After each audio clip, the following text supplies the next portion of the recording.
We're T-minus 1 hour and 15 minutes until the liftoff of Crew 11 on a Falcon 9 rocket to the International Space Station. Thank you for joining us. Whether you're watching online or streaming, we are glad to have you here with us as we get ready to launch 4 humans to space from the Kennedy Space Center in Florida. Crew 11 will be the latest crew to fly as part of NASA's Commercial Crew Program, which uses private companies to transport people to and from the orbiting lab from U.S. soil. Those people, NASA astronauts, like the one sitting right next to me right now, Nick Hague. It's been a great countdown so far. Weather is 90% go. We've got the excitement picking up as we draw closer to our T0. At this point, Nick, the crew has had, as you mentioned earlier, a lot of time to reflect. But the activity is going to start picking up. Yeah, everything, it's an instantaneous launch window, and so you have to start backing up from that of the things that need to be done. And the big one is right now they're sitting on a rocket that's empty. So they're not going anywhere unless they put some juice in the rocket. So that's going to start around the T-minus 35 time frame. And before we start to load all of that, those explosive materials, we need to make sure that the launch escape system is armed. And so we'll go through a debrief prior to that to make sure everybody's good. Then we'll arm the launch escape system and then start with that prop load. So there's some big things. And as you're sitting there, the reality of the situation, you understand how once they make the decision to go, once we launch that launch escape or arm that launch escape system, you're on a live rocket. And if something goes wrong, the system can make a decision that it's going to automatically pull you to safety. And it's designed to do that. You want it to do that, but you also realize that, in a fraction of a second, you could be in a very different situation than you are right there. You would know that well, as your mission had an in-flight abort in 2018 while flying Soyuz MS-10. But that launch escape system worked perfectly and brought you and your crewmate down safely to ground, to your family. And you dusted off your boots, got back on 5 months later, and successfully got into space on MS-12.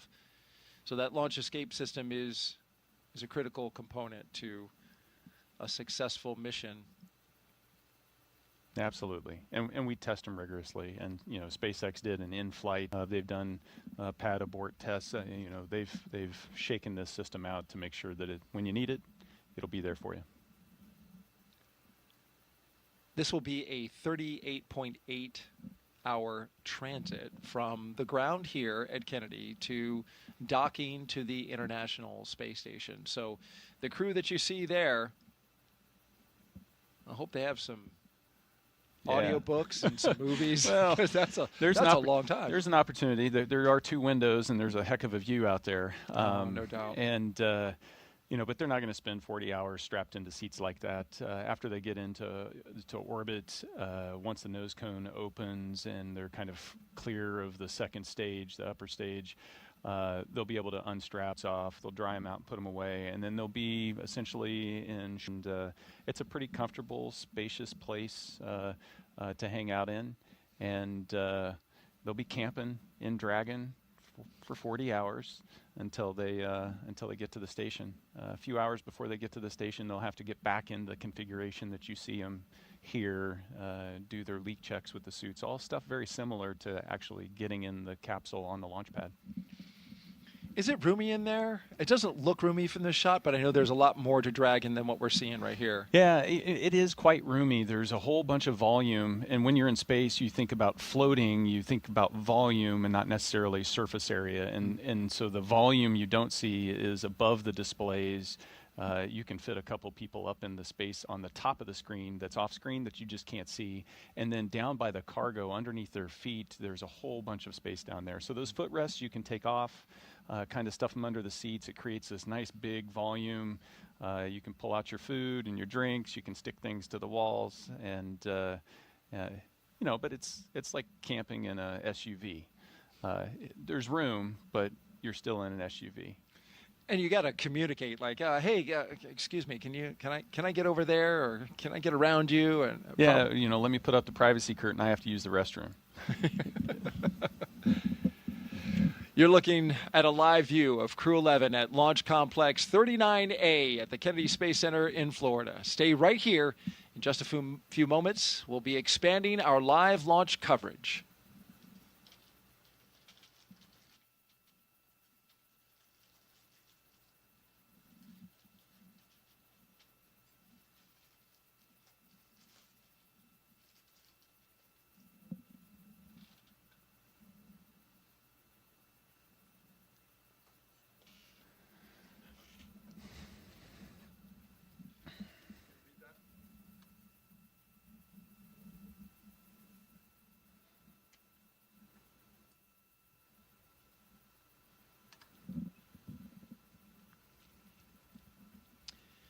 Good morning. You're watching live launch coverage of NASA and SpaceX's 11th rotational flight to the International Space Station. I'm NASA's Daryl Nail, joined once again by NASA astronaut Nick Hague, who's been with us for the past 3 hours.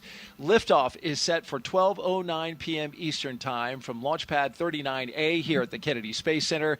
And before we continue, a quick reminder about Nick's incredible experience in space. General Nick Hague was selected as a NASA astronaut in 2013. His first flight to the space station in 2018 ended in a launch abort following a rocket booster failure on Soyuz MS-10, a dramatic escape that he and his Roscosmos crewmate survived safely. He returned to space in 2019. Here on Soyuz MS-12, spending 203 days on the ISS, and last fall, he commanded NASA's SpaceX Crew 9 mission there, as you see him getting ready to go with cosmonaut Alexander Gorbanov. In total, Nick has logged 373 days in space and completed 4 spacewalks. It's so great to have you here today as you've been sharing your experience, the lessons you learned, your experience in space, and some of the human emotions that every astronaut goes through on a day like today. Yeah, no, Daryl, it's a thrill to be here. I wouldn't want to be anywhere else. We're getting ready to launch 4 humans into space. It is such an amazing thing that is so hard to do, and to be able to witness it and then just be a part of that legacy of doing it over and over again for decades is a thrill. And a great responsibility by all involved. Crew 11 is launching from Pad 39A, and we're now just over an hour away. Once they arrive at the station, they'll join Expedition 7374, and in just 3 days, Crew 10 will return home. This will be what's called a quick 3+2 crew handover. You were Crew 9. You get a little time with the crew that's coming up, and it's important time. It is, because you're living on the space station, so you train for how to work all the systems, but the real living aspect of it is something that you can really only do in microgravity, in that weightlessness, and it really is something that you try to maximize.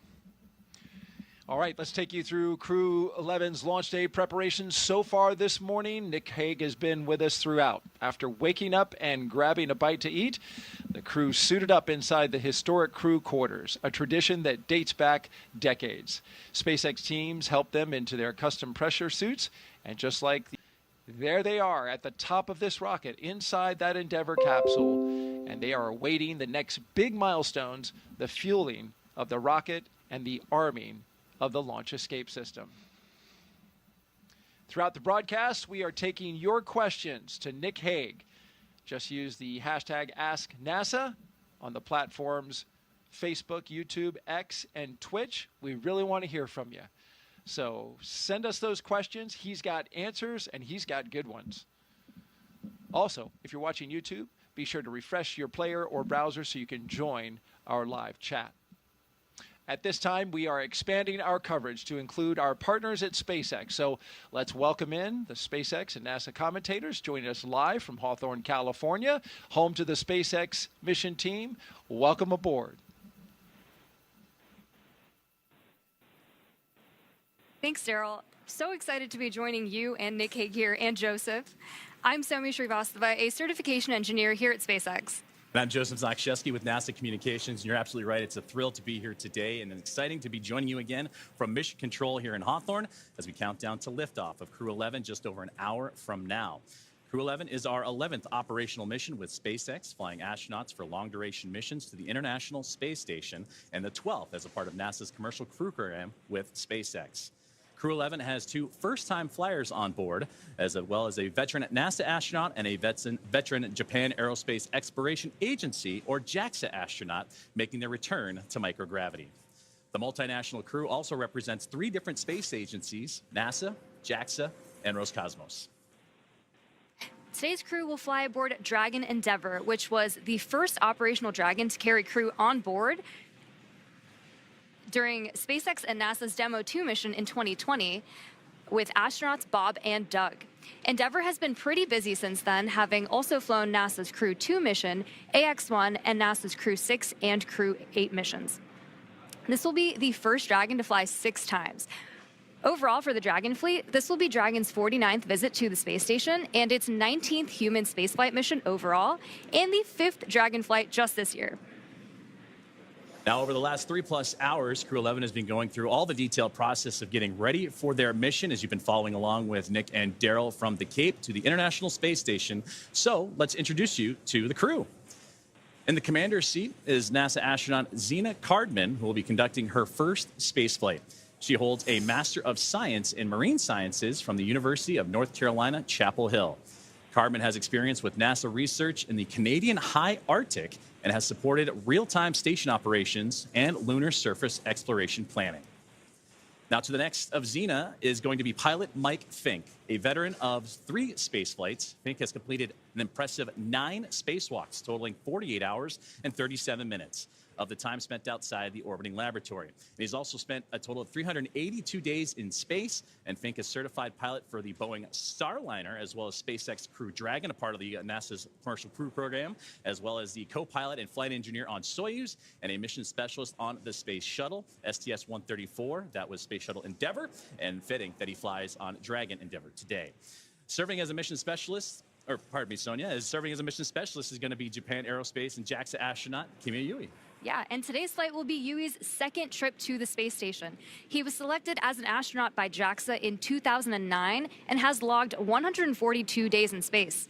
And to round it all out, Roscosmos cosmonaut Oleg Platonov is also serving as a mission specialist and was selected as a cosmonaut in 2018 and will be making his first space flight today.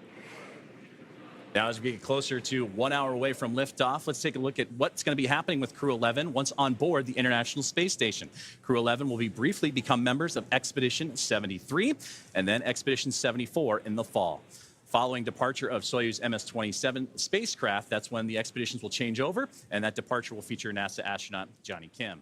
They'll also conduct space station maintenance and scientific research to understand plant cell division, finding alternatives to antibiotics and microgravity, investigate producing essential nutrients on demand for long-duration missions, and study how spaceflight affects human physiology and psychology.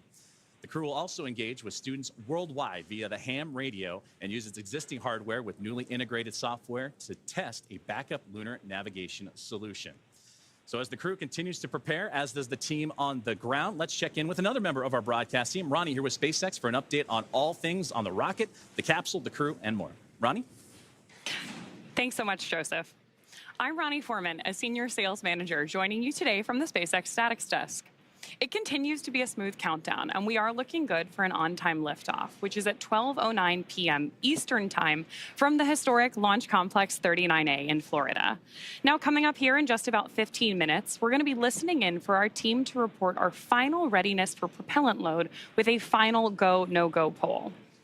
Of course, here on the ground, teams will be staffed around the clock in Mission Control, which is just behind me here in Hawthorne, to monitor Dragon and the mission, not just today, but throughout the entire mission, from liftoff to Crew 11's arrival at the space station, all the way through splashdown when our astronauts return home. On console or on headset in Mission Control, as you can see on your screen right now. Tank isolation valves to equalize low flow pressure.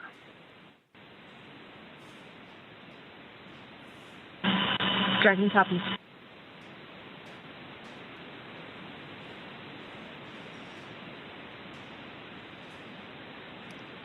So we got some good live action there from our teammates in Mission Control. The mission director is the one in charge of the room and tasked with making those real-time decisions that ensure mission success.